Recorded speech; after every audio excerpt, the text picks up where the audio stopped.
Muito bem, gente linda, já he regresado da Argentina, estou aqui em Brasil e, como prometido, vou gravar a segunda parte da introdução da exposição do livro de 1 Pedro. Como andam todos vocês? Vamos fazer a leitura de 1 Pedro, versículo 1. Dice: Pedro, apóstol de Jesucristo, a los expatriados de la dispersión en el Ponto, Galacia, Capadocia, Asia y Bitinia, elegidos según la presciencia de Dios Padre en santificación del Espíritu, para obedecer y ser rociados con la sangre de Jesucristo. Gracia y paz os sea multiplicada. Vamos a estar todavía con el versículo 1 y en esta segunda parte vamos a resaltar algunas curiosidades sobre Pedro. Por ejemplo, ustedes sabían que Pablo es mencionado 162 veces en el Nuevo Testamento y que los demás discípulos 142, mientras que Pedro es mencionado 210 veces. ¿Para qué pongo esto? Para que usted ahí, cuando vaya a leer los escritos de Pedro, lo tenga en cuenta por la cantidad de veces que él es citado en el Nuevo Testamento y que vale la pena estudiar estas dos cartas consideradas chiquitas, pero que tienen un gran valor para nuestras vidas espirituales. Para que ustedes tengan una idea de la relevancia de Pedro, aunque él, comparado con Pablo, es lo mínimo que ha escrito, ¿no es verdad?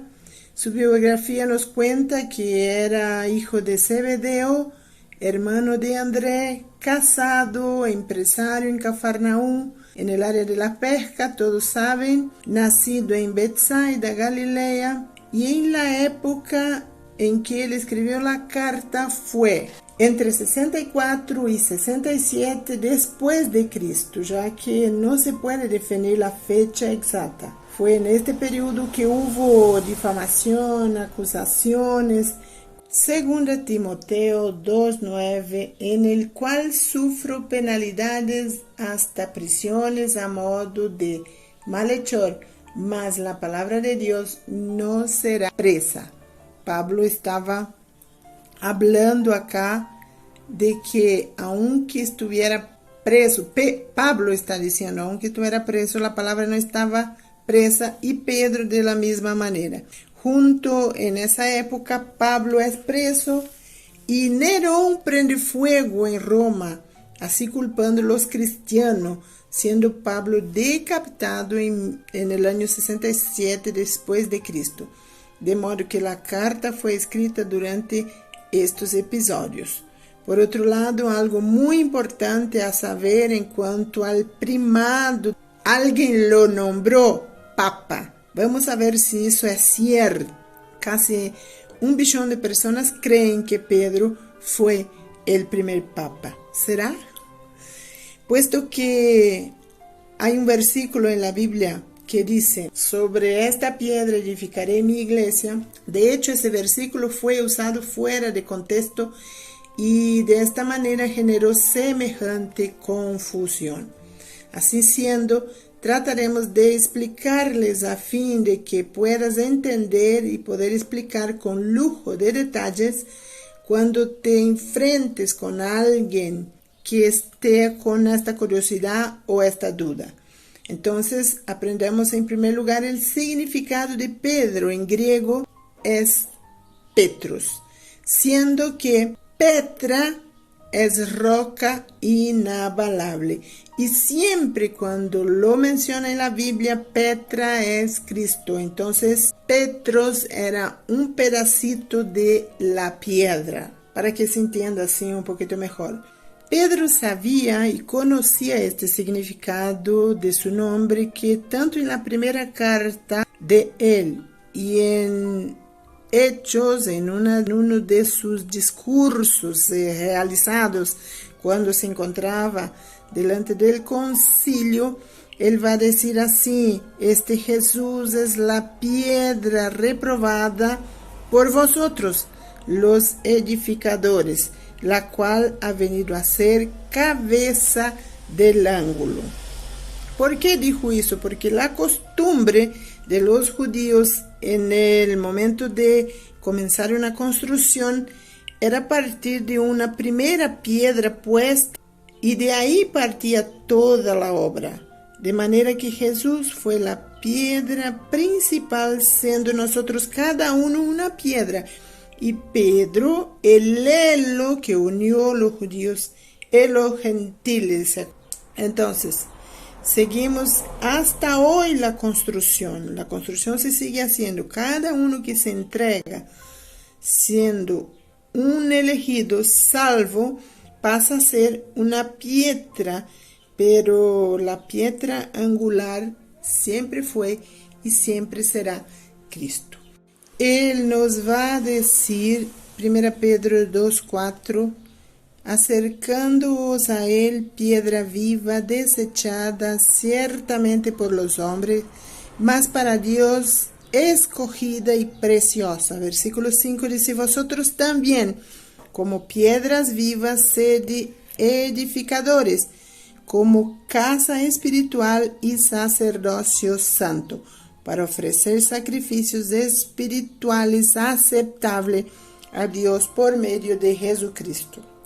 Versículo 6, por la cual también contiene la escritura. He aquí pongo en Sión la principal piedra de ángulo escogida y preciosa, y el que creyere en él no será avergonzado. De esta manera, Pedro nunca recibió un papado. Sin embargo, fue en Francia donde fue forjado un documento llamado Forças Decretais de Isidoro a fin de arquitectar historicidad a Pedro como papa, el primer papa, ya que es sabido que los políticos de esta época, reyes en el pasado, anhelaban la popularidad del pueblo para seguir en el poder sin tantos problemas y rebeliones, ¿no es verdad? El catolicismo de Roma fue siempre el medio más fuerte.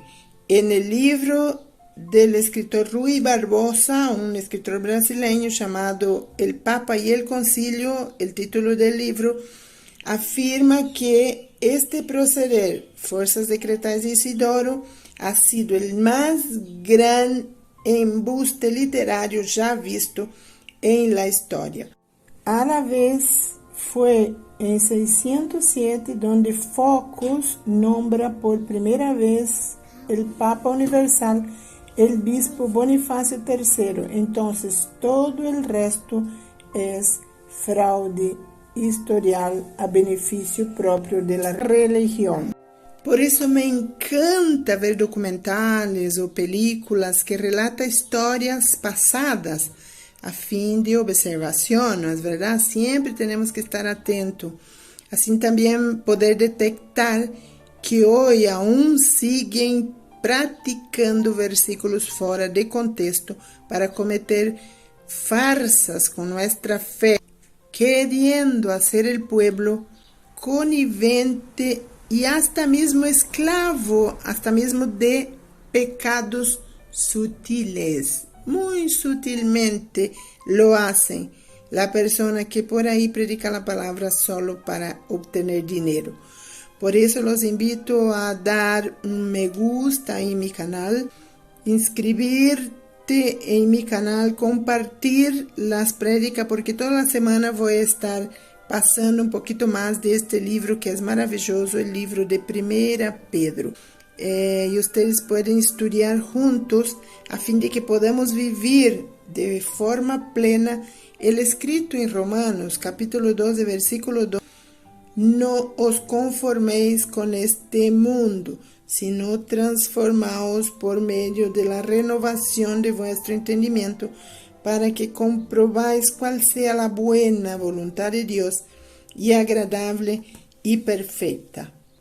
Aún seguiremos con más introducción al libro hasta la próxima, que será la semana que viene, si Dios así lo permitir. Medite escuche más de una vez para que los conceptos te queden, para que puedas así hacer como forma de siervo. Y en este canal también tenemos las curiosidades bíblicas que voy a estar mencionando esta semana sobre lo que significa siervo. No, creo que ya lo grabé, así que lo podrás estar escuchando y siendo enriquecido.